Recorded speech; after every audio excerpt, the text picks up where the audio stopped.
Salut tout le monde! Aujourd'hui, je vais vous parler d'un sujet qui est un peu plate, mais des fois, ça fait du bien d'en parler, donc on va y aller.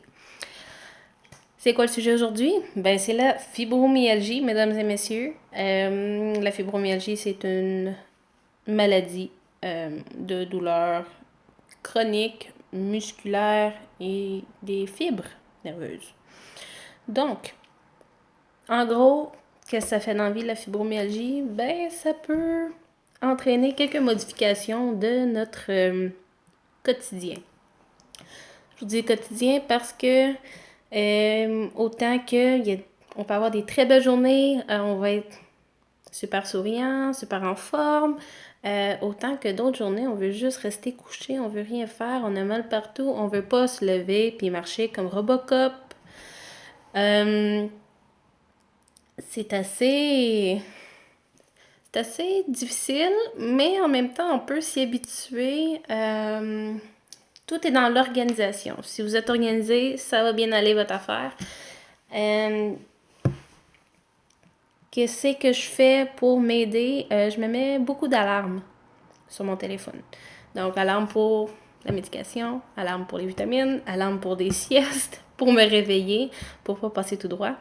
Des alarmes pour des rendez-vous, des alarmes pour me dire de regarder dans mon agenda pour pas que j'oublie mes rendez-vous.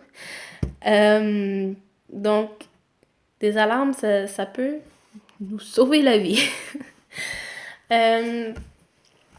En fait, j'ai réalisé qu'il y a beaucoup de monde qui sont soit très peu informés sur la fibromyalgie, dont moi, et je la vis en plus. Donc, c'est pas très grave. La seule chose quand ça devient un problème, c'est quand que ces personnes-là vous donnent des conseils. Bon, on sait que vous voulez pas mal faire. Donc, on en prend et on en laisse. Mais je vous suggère, premièrement, si vous voulez trouver des bonnes informations qui ne sont pas écrites par n'importe qui, par Pierre Jean-Jacques, allez sur le site des associations de fibromyalgie. Là où il y a des informations qui sont bonnes, qui sont nouvelles, qui sont updatées. Parce que essayez de ne pas trop donner de conseils, par exemple, parce que les conseils, on fait beaucoup nos recherches aussi. Donc, même si on a la maladie, ça ne veut pas dire que, bon, on arrête toute recherche. On cherche toujours quelque chose pour nous aider, pour qu'on se sente meilleur, qu'on puisse accomplir beaucoup plus avec le peu d'énergie qu'on a. On en pose aussi des questions à nos médecins. C'est assez délicat des fois. Comme je dis, moi j'en prends et j'en laisse, mais il y en a d'autres que peut-être que recevoir autant de conseils puis de choses comme ça va pas bien pour eux autres. Donc, restez informés, demandez aux personnes, à vos proches, qu'est-ce que vous pouvez faire pour les aider. Il y en a qui ont plus besoin d'aide que d'autres. Il y en a que, bon, ça va, ils peuvent continuer à faire leurs choses. Essayez pas non plus de... J'ai eu beaucoup de commentaires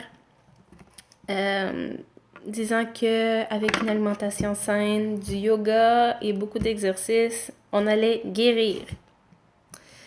Ah, et sans prendre de médication.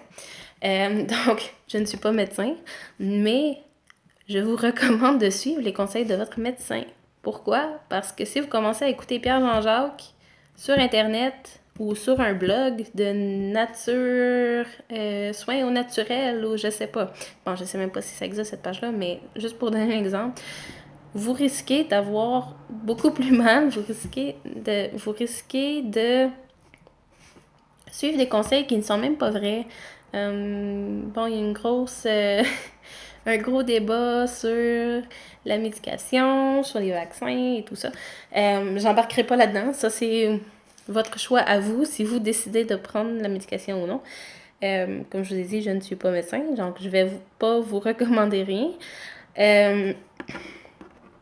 Il y a plusieurs sortes de traitements qui peuvent aider avec la fibromyalgie. Ça ne veut pas dire que tous les médicaments vont bien fonctionner pour tout le monde. Par exemple, j'avais commencé une médication, puis j'ai fait une grosse réaction. Donc, j'ai dû l'arrêter. J'en ai parlé avec mon médecin qui m'a changé de prescription. Puis, on va voir tranquillement, pas vite, jusqu'à trouver ce qui va fonctionner pour moi. Il y en a que avec la première médication que j'ai essayée, ça allait super bien pour eux autres, puis je suis vraiment contente pour eux. C'est juste nos corps réagissent différemment. Si vous nous voyez avec pas mal des vestes, des manteaux, bon, c'est pas parce qu'on est juste frileux, c'est parce que notre thermostat corporel est brisé. Donc, le réglage de température est assez bizarre. Autant qu'on peut avoir très très chaud, autant qu'on peut avoir très très froid. C'est quelque chose qui est... des choses qui arrivent. Donc, encore là, c'est de l'organisation. Moi, je m'apporte toujours une petite veste, des bas d'extra pour mettre si j'ai vraiment froid. Bon, de tout.